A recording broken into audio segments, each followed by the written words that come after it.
Now I am going to start today's session.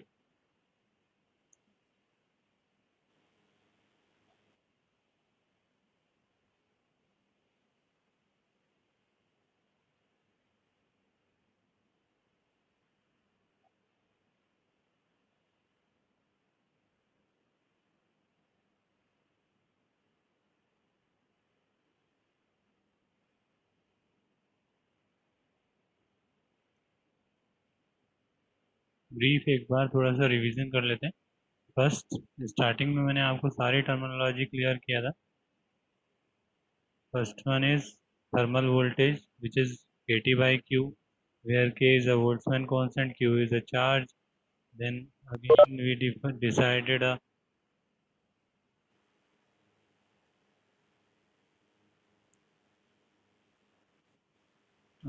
decided a electron volt unit. It is a energy unit. Next we discuss the energy gap. Energy gap is a basically conduction band, energy of the conduction band minus energy at the valence band, basically जी Eg. Ec minus Ev is Eg, denoted by energy gap which is dependent on the temperature by this relation. Next brief intro ले लेते हैं. Next हमने metal के लिए case में energy gap diagram देखा था, क्लियर था सबको. नेक्स्ट फिर हमने सेमीकंडक्टर केस में, इंसुलेटर केस में एनर्जी बैंड डायग्राम देखा. Current, drift current, diffusion current, leakage current and mobility of the charge carriers for electron and holes. We know the mobility of the electron is more than the mobility of the holes.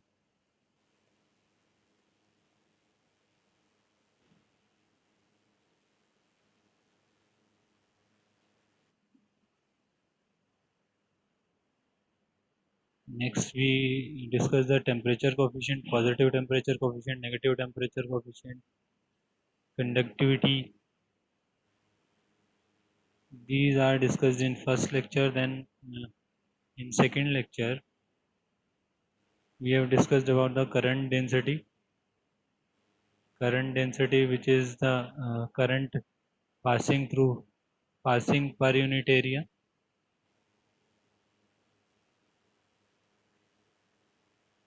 For in case current density in case of metal and in case of semiconductor. फिर हमने discuss किया था intrinsic semiconductor. What is intrinsic semiconductor? Basically pure semiconductor is known as the intrinsic semiconductor.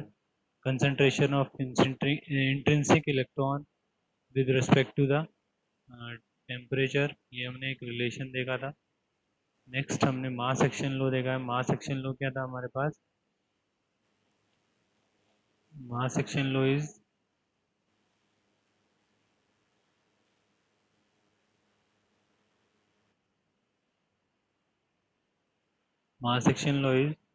in a semiconductor, basically NP, concentration of electron and concentration of holes, multiplication of concentration of electron and multiplication of concentration of holes is always equal to the concentration of intrinsic carrier square of intrinsic carrier concentration. ये ना हमारा मास section लो आपने clear कर लिया था. Next हमने discuss किया था, नेक्स्ट हमारे पास पॉइंट था Einstein equation which is in case of diffusion constant. Introduce a diffusion constant dn by mu n equal to constant and dn by mu p equal to constant. Next we will discuss the structure of intrinsic structure. In case of intrinsic semiconductor, basically pure semiconductor. And previously we have discussed extrinsic semiconductor. जैसे suppose हम कोई भी trivalent और pentavalent impurity add कर देते हैं, उसी के अकॉर्डिंग हमारा एक्सटेंसिव सेमीकंडक्टर वो हो जाता है. फर्स्ट हमारा सपोज हमने ट्राइवेलेंट इम्प्योरिटी ऐड करी तो हमारे पास पी टाइप का सेमीकंडक्टर मिलेगा. और अगर हमने पेंटावेलेंट इम्प्योरिटी ऐड करी तो हमारे पास क्या था? एन टाइप का सेमीकंडक्टर आपके पास मिल जाएगा. तो फाइनली आपको एक हमने एक ये इम्पोर्टेंट पैरामीटर एक डिस्कस किया था कि आपके पास मिनिमम रिक्वायरमेंट क्या है किसी भी सेमीकंडक्टर को इंट्रिंसिक टू एक्सट्रिंसिक कन्वर्ट करने के लिए, कि हमारे पास जो भी हम डॉपिंग ऐड करेंगे, जो भी हम इम्प्योरिटी ऐड करेंगे, उसका रेशियो क्या होना चाहिए, मिनिमम 1:10⁸. बेसिकली 10⁸ एटम में अगर हम 1 एटम की इम्प्योरिटी ऐड करेंगे इंट्रिंसिक टू तभी वो सेमीकंडक्टर हमारा क्या होगा, इंट्रिंसिक सेमीकंडक्टर टू कहाँ कन्वर्ट होगा, एक्सट्रिंसिक सेमीकंडक्टर में. मिनिमम इम्प्योरिटी ये ऐड आपको करनी पड़ेगी उसको. ये बहुत ही क्वेश्चन पूछा जाता है बार बार. ठीक है. नेक्स्ट हमने क्या डिस्कस किया था, ये हमेशा रिकॉल करते रहा करो नोट्स, हमेशा स्टार्टिंग से अगर रिकॉल करोगे तो आपको कभी भी कोई इशू नहीं आएगा. जैसे हमारा एन टाइप सेमीकंडक्टर केस में हमने जैसे हमने पेंटावलेंट इम्प्योरिटी करी थी तो एक फ्री इलेक्ट्रॉन क्रिएट हो गया था, जिससे हमारा एक लेवल क्रिएट हो गया था यहाँ पर, डोनर एनर्जी लेवल. इसकी एनर्जी क्या है, ईडी से डिनोट हम करते थे. फाइनली यहाँ पर क्या है, excess of free electrons. Clear है. नेक्स्ट हमने डिस्कस किया था पी टाइप सेमीकंडक्टर, और डिटेल में हमने पहले ही डिस्कस कर लिया है. पी टाइप सेमीकंडक्टर में हमने क्या बताया था आपको, पी टाइप सेमीकंडक्टर में हमने ट्राइवेलेंट इम्प्योरिटी ऐड करी थी. ट्राइवेलेंट इम्प्योरिटी ऐड करने से क्या हुआ था, यहाँ पर एक वैकेंसी ऑफ इलेक्ट्रॉन्स था. तो यहाँ पर हमारे पे क्या है, एक एक्सेप्टर लेवल एनर्जी लेवल बन गया, कि फर्स्ट ऑफ ऑल यहाँ पे जैसे ही कोवलेंट बॉन्ड ब्रेक होगा तो यहाँ का जो इलेक्ट्रॉन है तो यहाँ की डेफिशिएंसी को सबसे पहले फिल करेगा. ठीक है. नेक्स्ट हमने डिस्कस किया था आपके पास,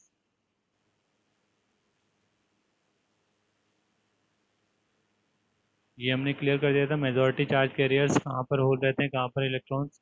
इन case of N type majority charge carriers are electrons, and in case of P type semiconductor majority charge carriers are whole.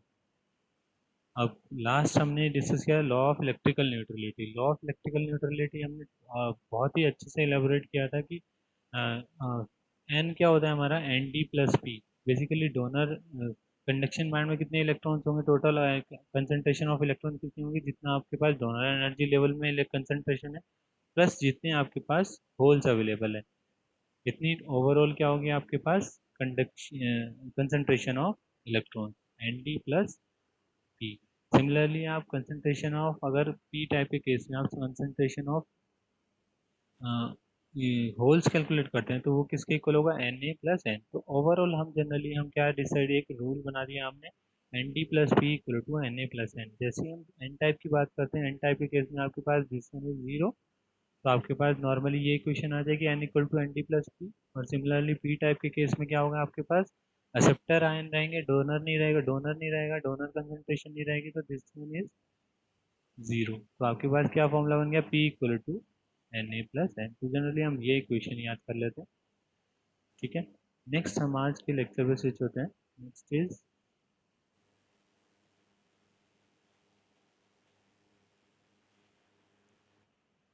Third one is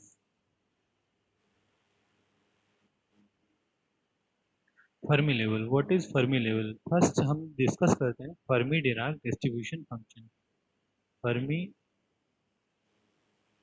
Fermi Dirac distribution function क्या होता है, Fermi Dirac distribution function generally हम इसको इस फॉर्मूले से denote करते हैं. इसका मीनिंग क्या है कि कभी भी हमें ये क्या है, आपके पास प्रोबेबिलिटी है.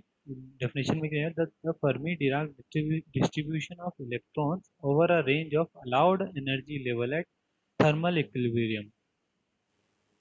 इलेक्ट्रॉन कितने इस एनर्जी पर्टिकुलर इस एनर्जी ई लेवल पर कितने इलेक्ट्रॉन अवेलेबल हैं, तो उसकी प्रोबेबिलिटी डिनोट करता है हम एफ ई से. तो अब जनरली जैसे हम नेक्स्ट इसको क्या बोलेंगे, हम फर्मी डिराक डिस्ट्रीब्यूशन फंक्शन. इसके अंदर आपने दो तीन टर्म यूज करी है, कौन कौन सी, एक तो आपने यूज किया है के आपको क्लियर है, के होता है बोल्ट्जमैन कांस्टेंट. के एनर्जी आपको क्लियर होगा कि जिस पर्टिकुलर एनर्जी पे हम कैलकुलेट कर रहे हैं आपके पास डिस्ट्रीब्यूशन फंक्शन, तो आप उस एनर्जी को यहाँ पर हमने डिनोट किया ई. आपके पास बोल्ट्जमैन कांस्टेंट की वैल्यू अगर मैं इलेक्ट्रॉन वोल्ट में क्लियर करूंगा तो क्या होती है, 8.6 इंटू 10⁻⁻5. एंड अगर जूल में, जूल पर केल्विन यूनिट में बोलता हूँ तो क्या वैल्यू होती है, 1.38 इंटू 10⁻23. जैसा कि हमने क्लियर कर लिया था कि one one joule equal to 1.6 into 10⁻⁻90 electron volt. ठीक है, तो हम इस फॉर्मूले से भी हम इसको कन्वर्ट कर सकते हैं। अरे नेक्स्ट हम जैसे फर्मी डिराक डिस्ट्रीब्यूशन फंक्शन आपने पढ़ लिया, जिससे आपको पता लग और एलाबोरेट आगे हो जाएगा। नेक्स्ट हमने क्या देखा है कि फर्मी डिराक डिस्ट्रीब्यूशन फंक्शन की डेफिनेशन यहाँ से आपको क्लियर हो जाएगी। The Fermi Dirac distribution function gives the probability that an available energy state E, state energy E पर देखता है, प्रोबेबिलिटी देता है, will be occupied by an electron at absolute temperature T। ठीक है, कितने इलेक्ट्रॉन वहां पर ऑक्यूपाइड हैं उसकी प्रोबेबिलिटी बताएगा with the help of Fermi Dirac distribution function. ठीक है, अब द क्वांटिटी ऑफ EF, अब हमने जो हमारा हेडिंग था वो था हमारा फर्मी लेवल। फर्मी लेवल क्या डिनोट करता है? The quantity EF is called a Fermi level. जो हमने EF लिखा था इस फॉर्मूले में, ये जो EF लिखा था इसी यही सेम ही फॉर्मूला लिखा है basically, 1/1 plus E raise to the power E minus EF upon KT, यही फॉर्मूला लिखा है Fermi energy Fermi Dirac distribution function का। अब फाइनल क्या हुआ कि फर्मी लेवल क्या होता है? फर्मी लेवल एक एनर्जी लेवल है, उस पर अगर हम probability of the electron calculate करेंगे तो वो क्या आएगी? 1/2। देखो, अगर हमने फर्मी डिराक डिस्ट्रीब्यूशन फंक्शन का फॉर्मूला देख लिया था, ये फॉर्मूला था हमारे पास। अगर हम इसमें ई की जगह हमने EF से रिप्लेस कर दिया तो EF minus EF is 0, then E raise to the power 0 is 1, then 2 raise to the power -1, then 2 raise to the power -1 means 1/2। अगर ये थोड़ा सा आपको शॉर्ट फॉर्म में लिखा हुआ है तो इसको और एलाबोरेट करना है तो आप इस टाइप से कर सकते हैं। जैसे अभी हमने देखा कि Fe equal to 1/1 plus e ratio the power minus of e minus EF by KT, ये फॉर्मूला था। ठीक है, ये फॉर्मूला हम यहाँ पे एक बार वेरीफाई कर लेते हैं, यही हमने फॉर्मूला लिखा था अभी। E minus EF, sorry minus sign नहीं है यहाँ पे।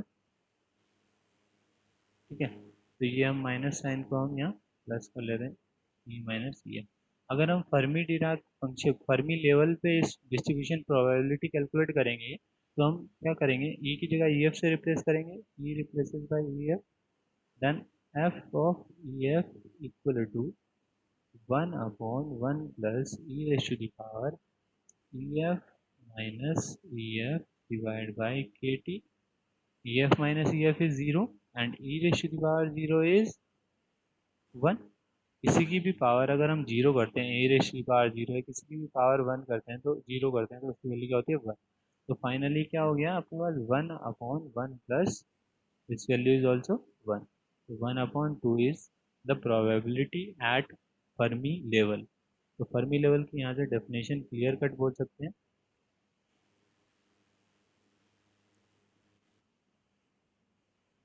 Thus, an energy state at the Fermi level has a probability of 1/2 of being occupied by an electron। ठीक है, नेक्स्ट। अब इस फर्मी लेवल का आपको यूज दिखेगा, फर्मी डिराक डिस्ट्रीब्यूशन से हम यूज क्या करते हैं। अभी हम थोड़ा और इलेबोरेट करते हैं फर्मी एनर्जी लेवल को। जैसे हमने क्या किया, थोड़ा और एग्जामाइन करते हैं। हमने हमारा फॉर्मूला क्या था फर्मी डिराक डिस्ट्रीब्यूशन का? 1/1 plus E raise to the power of e minus EF by KT। Clear है? अब हमने क्या देखा कि ये सपोज मैं T इक्वल टू 0 केल्विन की बात करता हूँ, मैंने T इक्वल टू 0 केल्विन की बात की। T इक्वल टू 0 केल्विन के अक्रॉस में कर्व प्लॉट कर रहा हूँ FP and energy state E में। ठीक है, जैसे मैं T इक्वल टू 0 करूंगा तो T इक्वल टू 0 किसी भी 0 क्वांटिटी, ये क्वांटिटी क्या हो जाएगी? इनफाइनाइट। तो फॉर्मूला क्या बनेगा? 1/1 प्लस ई माइ सॉरी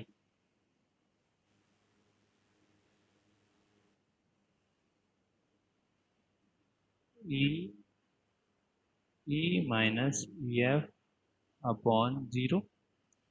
ठीक है, अब जैसे हम ज़ीरो से डिवाइड करेंगे यहाँ पर तो ये क्वांटिटी इनफाइनाइट हो जाएगी। अब डिपेंड क्या करेगा कि E minus E F is positive और negative. Suppose E minus E F is negative, then यहाँ पर क्या आएगा, E raise to the power minus of infinity. अगर suppose E minus E F is positive तो यहाँ पर क्या आ जाएगा, basically E is greater than E F, तो यहाँ पर क्या आ गया, E raise to the power infinity. If E is less then E F then e raise to the power क्या हो गया, माइनस इन्फिनिटी।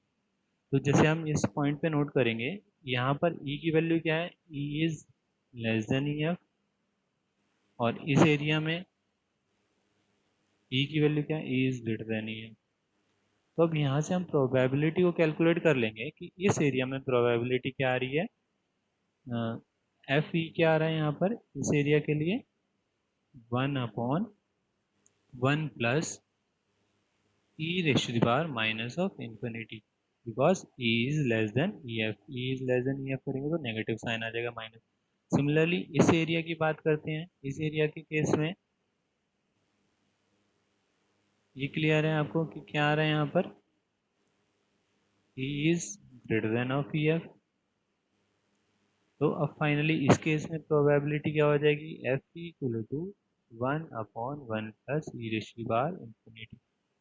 ठीक है, तो अब अगर हम कैलकुलेट करते हैं, फर्स्ट ऑफ ऑल आपको ये मैथमेटिकल टर्म क्लियर होनी चाहिए, किसी की भी पावर इन्फिनिटी या माइनस इन्फिनिटी होती है तो क्या इफेक्ट होता है। जैसे ये हमें क्लियर है कि एक्सपोनेंशियल की जो वैल्यू होती है 2 to 3 के बीच में होती है, आपने मैथ्स में पढ़ा होगा, 2.7 समथिंग कुछ होती है वैल्यू। ठीक है, अब सपोज कोई भी आप किसी की भी पावर इन्फिनिटी करते हो, सपोज ए की पावर इन्फिनिटी किया आपने, तो ये आपके पास डेफिनेशन होती है when it's value is 0 when a is less than 1, its value is 1 when a is greater than 1। यही आपकी सिंपल सी एक डेफिनेशन होती है। तो इससे हम कैलकुलेट करेंगे E raise to the power infinity और ई raise to the power minus infinity.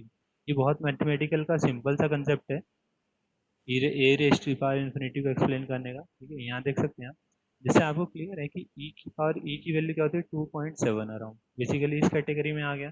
तो अगर मैं e raise to the power infinite करूँगा तो क्या वैल्यू आएगी आपके पास, इस कैटेगरी में आ रहा है ए इज ग्रेटर देन 1, तो यहाँ इसकी वैल्यू क्या आएगी, 1। सॉरी, एक ये मिस्टेक हो गया यहाँ पे, ये हमने गलत लिख दिया। when a is less than 1 its value is 1, when a is greater than a is greater than 0, then its a is greater than 1, its value is 0। अब आपको क्लियर हो गया कि यहाँ पर e raise to the power infinity किस category में आ गया कि a इज ग्रेटर देन 1, तो इट्स की वैल्यू क्या होगी, 0।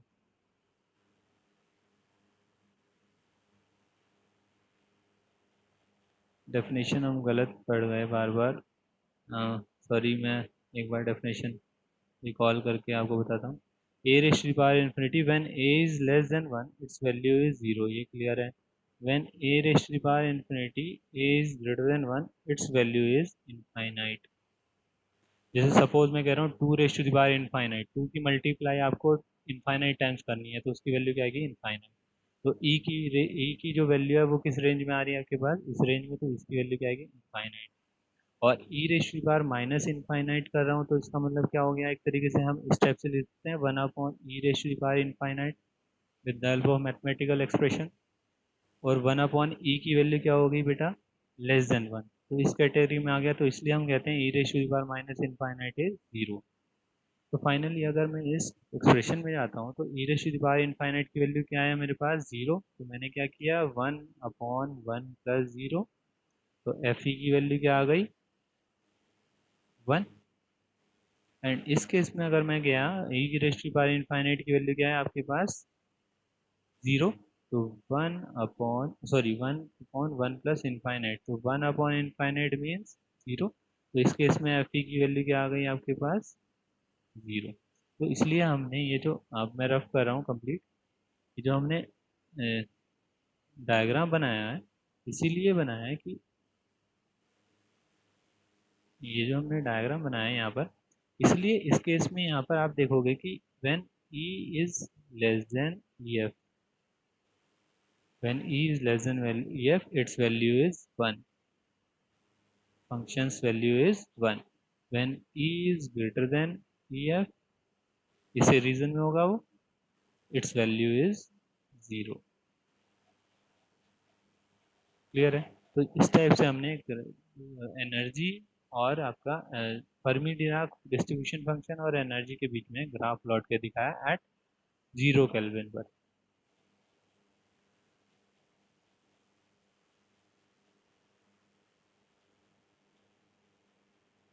नेक्स्ट हम स्विच करते हैं।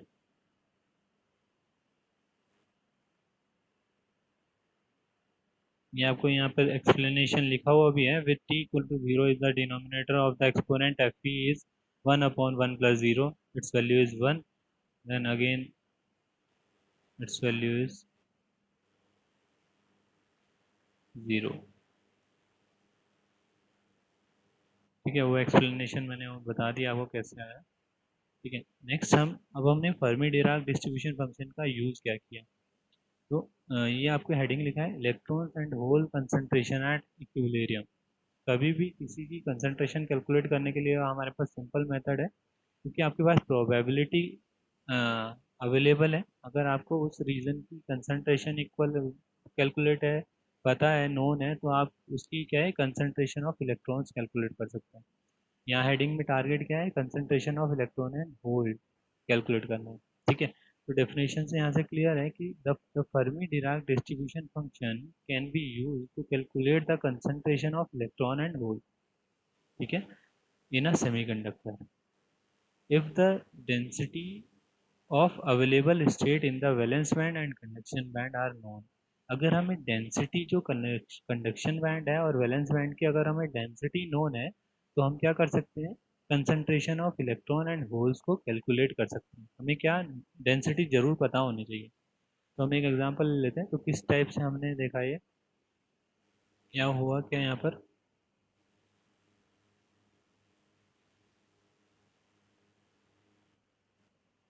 सपोज डेंसिटी ऑफ, मुझे इलेक्ट्रॉन कैलकुलेट करनी है इन केस ऑफ, ठीक है, डेंसिटी ऑफ इलेक्ट्रॉन्स कैलकुलेट करनी है। मैंने क्या किया, एक एज्यूम किया कि density of electron in conduction band is Ne। ठीक है, तो उसमें मैंने एक फर्मी डिराक डिस्ट्रीब्यूशन फंक्शन से मल्टीप्लाई किया, उसको इंटीग्रेट किया, फाइनली कहाँ से कहाँ तक, क्योंकि आपके पास अगर मैं कंडक्शन बैंड बनाया, मैंने ये मैं कंडक्शन बैंड बना रहा था, यहाँ पर मैंने वैलेंस बैंड बनाया, तो इस लेवल को क्या बोलता था मैं, Ev। This is a EC, conduction energy level. तो EC टू इन्फिनिटी कर रहा हूँ, तो मतलब एनर्जी इंक्रीजिंग अपवर्ड डायरेक्शन में, तो EC टू इन्फिनिटी मीन्स ये एरिया। तो फाइनली इस रीजन में मैंने EC टू इन्फिनिटी इंटीग्रेट किया, तो EC टू इन्फिनिटी मीन्स यहाँ पर मैंने कंसंट्रेशन ऑफ इलेक्ट्रॉन कैलकुलेट करना होगा। ठीक है, तो इस टाइप से हम कंसंट्रेशन ऑफ इलेक्ट्रॉन को कैलकुलेट कर सकते हैं। आगे हम इसको इलेबोरेट करते हैं। वो यहाँ पर साफ साफ क्लियर है, where N E D is the density of state. Density of state, density of state means कि अगर आप कंडक्शन बैंड की निकाले तो आपको कंडक्शन बैंड की डेंसिटी कैलकुलेट होनी चाहिए। ठीक है, और एन नॉट क्या था यहाँ पर, N naught is concentration of electron at equilibrium condition. Clear है यहाँ से?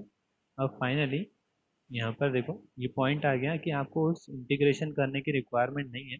ये पॉइंट आ गया, the distributed electron state in the conduction band by an effective density of state Nc located at the conduction band as EC। क्या meaning, क्या है sentence का, कि आपको बेसिकली कंडक्शन बैंड की जो डेंसिटी है वो आपको नोन है Nc। Clear? Therefore the concentration of conduction band, अगर आप डायरेक्टली कंसंट्रेशन कैलकुलेट करना चाहते हैं कंडक्शन बैंड की, तो simply the effective density of state EC times the probability of the occupancy of EC। तो जनरली आपको क्या करना है, वो मल्टी इंटीग्रेशन ना करके आप कभी भी कैलकुलेट करना है, कंसंट्रेशन कैलकुलेट करनी है, तो नॉर्मली इन्होंने बोला है कि concentration is equal to the, पहले तो डेंसिटी से मल्टीप्लाई करो किसकी, probability density function at edge of EC. जैसे हमने एफ ऑफ ई एफ निकाला था, वैसे ही हम एफ ऑफ ई सी से मल्टीप्लाई अगर हम कर देंगे तो ये क्या हो गया आपके पास, concentration of electron at conduction band. हमने यहाँ लिखा भी है concentration of electron at equilibrium condition. ये एन नोट जनरली क्या डिनोट कर रहा है, इक्विलिब्रियम कंडीशन पे हम कैलकुलेट कर रहे हैं। ठीक है, नेक्स्ट हमने इस फॉर्मूले सबका यूज़ करेंगे अभी हम, इसको और इलेबोरेट किया हमने यहाँ पर। जब आपको पता लग गया कि finally concentration of electron is N C into F of E C, in this expression we assume the Fermi level EF lies at least several kT below the condition, and then the exponential term is large compound with unity and Fermi function can be simplified as this। देखो इसका meaning क्या है, अब हम basically इस expression को हम solve कर रहे हैं। इस एक्सप्रेशन को सॉल्व करने के लिए आपको क्लियर है कि M not equal to N C into F of E C करेंगे हम। ठीक है, एफ ऑफ ई सी का मतलब क्या है, एन सी इंटू क्या मल्टीप्लाई करेंगे, one upon one plus e raise to the power E minus of E F by K T. ये क्लियर है यहाँ पर सबको। तो अब जनरली मुझे ये एक्सप्रेशन कैलकुलेट करना है कि ये एक्सप्रेशन की वैल्यू क्या आएगी। तो यहाँ पर हमने जनरली हम एज्यूम देखिए, जो भी हमारा फर्मी लेवल हमने डिस्कस किया था, जहाँ पर कि जो हमारी फर्मी लेवल पे प्रोबेबिलिटी आई थी मेरी 1/2। फर्मी लेवल में बेसिकली होता कहाँ है, फर्मी लेवल जैसे हम ये कंडक्शन बैंड अगर सपोज हमने बनाया यहाँ पर, एक कंडक्शन बैंड बना लेते हैं। ये हमने कंडक्शन बैंड को ड्रॉ किया, this one is the valence band. ठीक है, ये क्या हो गया आपके valence energy level, this one is conduction energy level. तो यहीं कहीं पर क्या होगा आपके पास, दिस एक होगा फर्मी एनर्जी लेवल। और फर्मी एनर्जी लेवल की आपको डेफिनेशन क्लियर है कि वहाँ पर प्रोबेबिलिटी डेंसिटी फंक्शन इज 1/2। इस डेफिनेशन से आप फर्मी लेवल को डिफाइन कर सकते हैं। तो अब ये क्या बोल रहे हैं कि जो हमारा फर्मी डिस्ट्रीब्यूशन फर्मी लेवल है वो ईसी से बहुत ही नीचे, जैसे in this expression we assume the Fermi level EF, Fermi level EF lies at least several KT below the conduction band. ये तो क्लियर था अभी आपको डायग्राम से। यहाँ पे जब भी हमने डायग्राम बनाया था कि जो कंडक्शन बैंड के नीचे फर्मी एनर्जी लेवल होता है वो ज़्यादा नीचे है, केटी से सेवरल टाइम्स ऑफ केटी नीचे है। देन तो हमने इसको ऐसा क्यों बोला, जिससे क्या होगा कि ये जो क्वांटिटी है, ये क्वांटिटी इससे बहुत ज़्यादा है। तो अगर हम डिवाइड करेंगे तो यहाँ पर हम एज्यूम करके चलेंगे this quantity is more, basically overall quantity is more. ये वाली जो क्वांटिटी, ये हमने इसलिए लिखा कि ये क्वांटिटी बहुत ज़्यादा है। ठीक है, इस लाइन से मतलब ये, जैसे अगर ये क्वांटिटी बहुत ज़्यादा है तो इसका मतलब इसमें कुछ हम वन ऐड करेंगे तो कोई इफेक्ट नहीं पड़ेगा, तो हम अप्रोक्सीमेटली इस वन को निगलेक्ट कर देते हैं। तो इस वन को जैसे ही हमने निगलेक्ट किया तो अप्रोक्सीमेटली क्या आ गया आपके पास, one upon E raise to the power of E C minus of E F divide by K T. ठीक है, तो अब इसको आप नेगेटिव पावर में लिख सकते हो क्योंकि वन अपॉन है, तो इसलिए हमने इसको क्या डिनोट कर दिया, E raise to the power minus sign of E C minus E F divide by K T. तो फाइनली हमने क्या कैलकुलेट किया था, एफ ए सी। अगर मैं कंसंट्रेशन ऑफ इलेक्ट्रॉन की बात करूंगा तो कंसंट्रेशन ऑफ इलेक्ट्रॉन का फॉर्मूला क्या है, N C into F E C. तो फाइनली एट लास्ट, अब मैं रख रहा हूँ, एट लास्ट हम अगर एन नॉट की वैल्यू कैलकुलेट करते हैं, लास्ट हमने एन नॉट की कंसंट्रेशन ऑफ इलेक्ट्रॉन की अगर वैल्यू कैलकुलेट करेंगे तो वो क्या हो जाएगा आपके पास,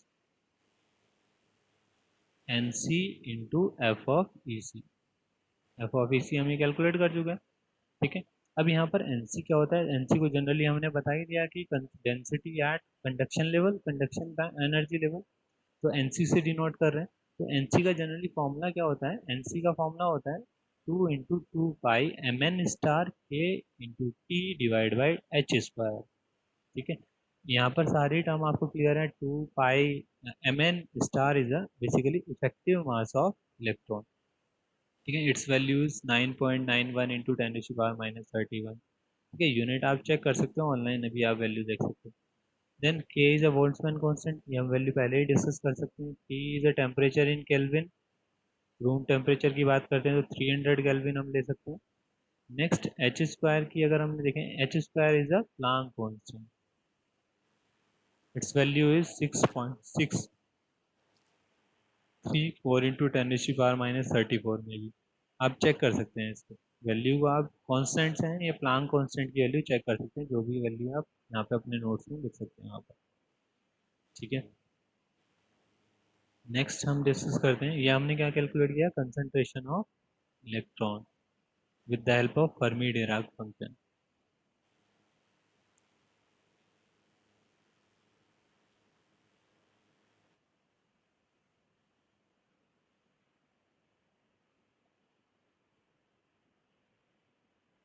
सेम अगर हमें को कैलकुलेट करना है कंसंट्रेशन ऑफ होल, यहाँ पर पॉइंट किया गया है कि by the similar arguments the concentration of hole in the value valence band is, कैसे कंसंट्रेशन ऑफ होल हमने क्या निकाला, मैंने क्या बोला था आपको, इसको density function in valence band, इसको हमने यहाँ डिनोट किया एनवी से, and where NV is the effective density of state. अभी जो आपके पास फर्मी डिराक डिस्ट्रीब्यूशन फंक्शन था, ये फंक्शन था आपके पास probability density function to finding the electron. तो अगर मैं होल का कैलकुलेट करूंगा तो उसे 1 माइनस प्रोबेबिलिटी से माइनस कर दूंगा कि अगर होल के ऑक्यूपाइड होने की प्रोबेबिलिटी एफ ऑफ ई है, एफ ऑफ ई है अगर होल के प्रोबेबिलिटी ऑक्यूपाइड होने की, सॉरी इलेक्ट्रॉन की प्रोबेबिलिटी ऑक्यूपाइड होने की, तो होल की क्या होगी, 1/1 - एफ ऑफ ई। तो सिमिलर इसी अरेंजमेंट की हेल्प से हमने क्या कैलकुलेट किया यहाँ पर,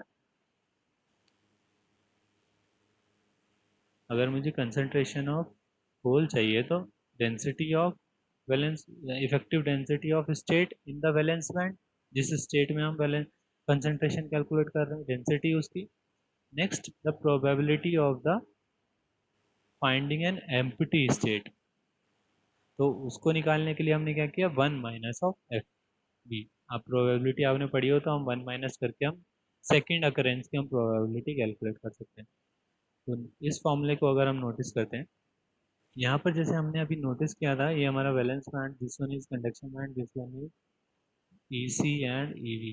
तो हमने नोटिस किया था कि ये ईएफ कहाँ पर है, यहाँ पर कहीं मिडवेट में ना, तो हमने यहाँ लिखा है यहाँ पर क्लियर, नेक्स्ट स्लाइड में लिखा है यहाँ पर, ये मिड में क्लियर है, ये चीज़ क्लियर है कि ईवी से ऊपर होता है Fermi energy level and EC से आपके पास नीचे रहेगा। ठीक है, तो अब सपोज अब मैं एफ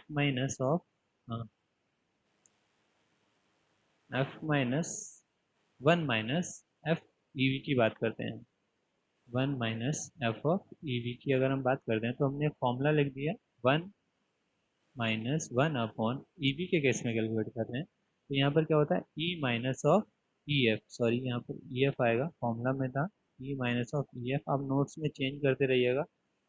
ठीक है, मतलब याद कर लीजिएगा क्या कहाँ पर मिस्टेक है, यहाँ पर मैंने ईवी दोबारा लिख दिया था, तो आपको फॉर्मूला क्लियर है, ई-ऑफ-ई-एफ, तो हम ई की जगह आप क्या पुट कर रहे हैं, ईवी, तो यहाँ पर ईवी-ऑफ-ई-एफ आएगा। ठीक है, अब हम यहाँ नोटिस कर रहे हैं कि ई F is larger than EV, क्योंकि हमने अभी देखा कि ई एफ जो है ईवी से जस्ट ऊपर है, बाई सेवरल केटी एज्यूम कर लिया कि बहुत ज़्यादा ऊपर है, तो हमने जैसे ही हम ऊपर ज़्यादा होगा तो ये जो क्वांटिटी होगी नेगेटिव में होगी। नेगेटिव का मतलब क्या है, ये क्वांटिटी बहुत ही स्मॉल है। ठीक है, बहुत ही ज़्यादा ये स्मॉल क्वांटिटी है, जैसे हम ई raise to power minus infinity लेते हैं वही वाला केस बन जाएगा कि बहुत ज़्यादा स्मॉल है। तो बहुत ज़्यादा स्मॉल होने के केस में हमने क्या किया कि यहाँ पर इसको पहले फर्स्ट हमने एलसीएम लिया, एलसीएम जैसे ही हम लेंगे तो क्या आएगा, 1 + e⁻⁻ E B minus of E F by K T minus, अभी हम 5 मिनट्स का थोड़ा अलार्म आ गया कि 5 मिनट्स बाद लेक्चर वो हो जाएगा, तो मैं एक बार दोबारा आपको लिंक भेजूंगा, तो दोबारा से ज्वाइन कर लेना, फिनिश हो जाएगा ये आज का टॉपिक तो। ठीक है, तो अभी कंप्लीट कर लेते हैं जब तक एंड नहीं होती, ऑटोमेटिक एंड हो जाएगी क्लास। 1 प्लस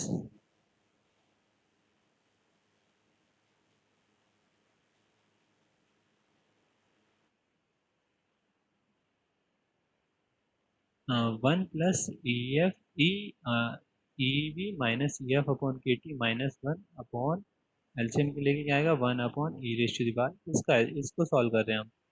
ठीक है 1 upon 1 plus E raise to the power E V minus of E F divide by K T. ठीक है तो यहाँ से 1 कैंसिल आउट तो फाइनली मेरे पास क्या एक्सप्रेशन बच गया E raise to the power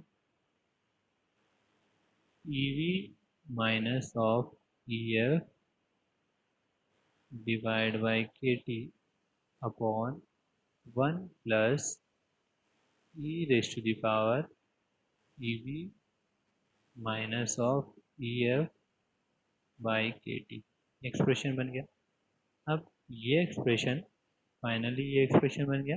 तो अब मेरे पास ये क्या लिखा हुआ था कि E F is larger than E V by several के टी। तो ये क्वांटिटी क्या हो जाएगी बहुत ज़्यादा स्मॉल।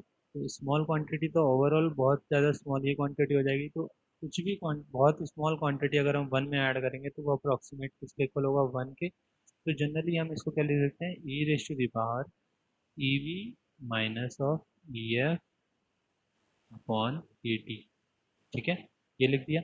अब इसको अगर मैं इस फॉर्म में अगर माइनस साइन ऊपर से कॉमन ले लूँगा तो आपके पास क्या आ जाएगा E raise bar minus of E F minus E V divide by K T. तो जनरली ये जो अप्रॉक्सीमेट साइन करके मैंने डायरेक्ट लिख लिया तो उसके पीछे जो आपका सॉल्यूशन था वो इस टाइप से था। अब वो सॉल्यूशन कैसे आया वो आपको क्लियर हो गया और वो सॉल्यूशन किसकी हेल्प से आया वो सॉल्यूशन इस लाइन की वजह से आया। इस लाइन की वजह से ये क्वांटिटी बहुत स्मॉल हो गई थी। ठीक है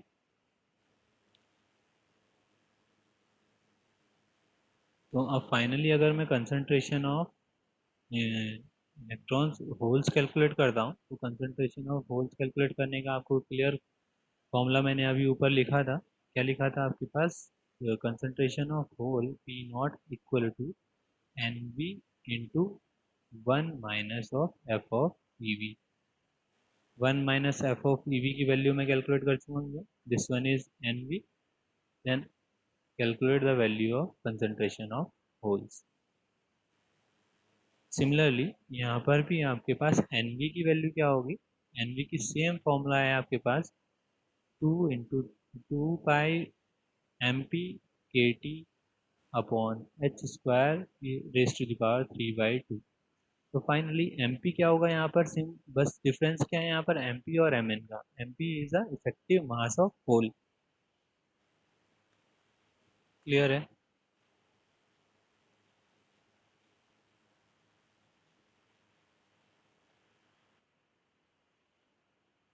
where h is a Planck constant and mp star is the effective mass of hole।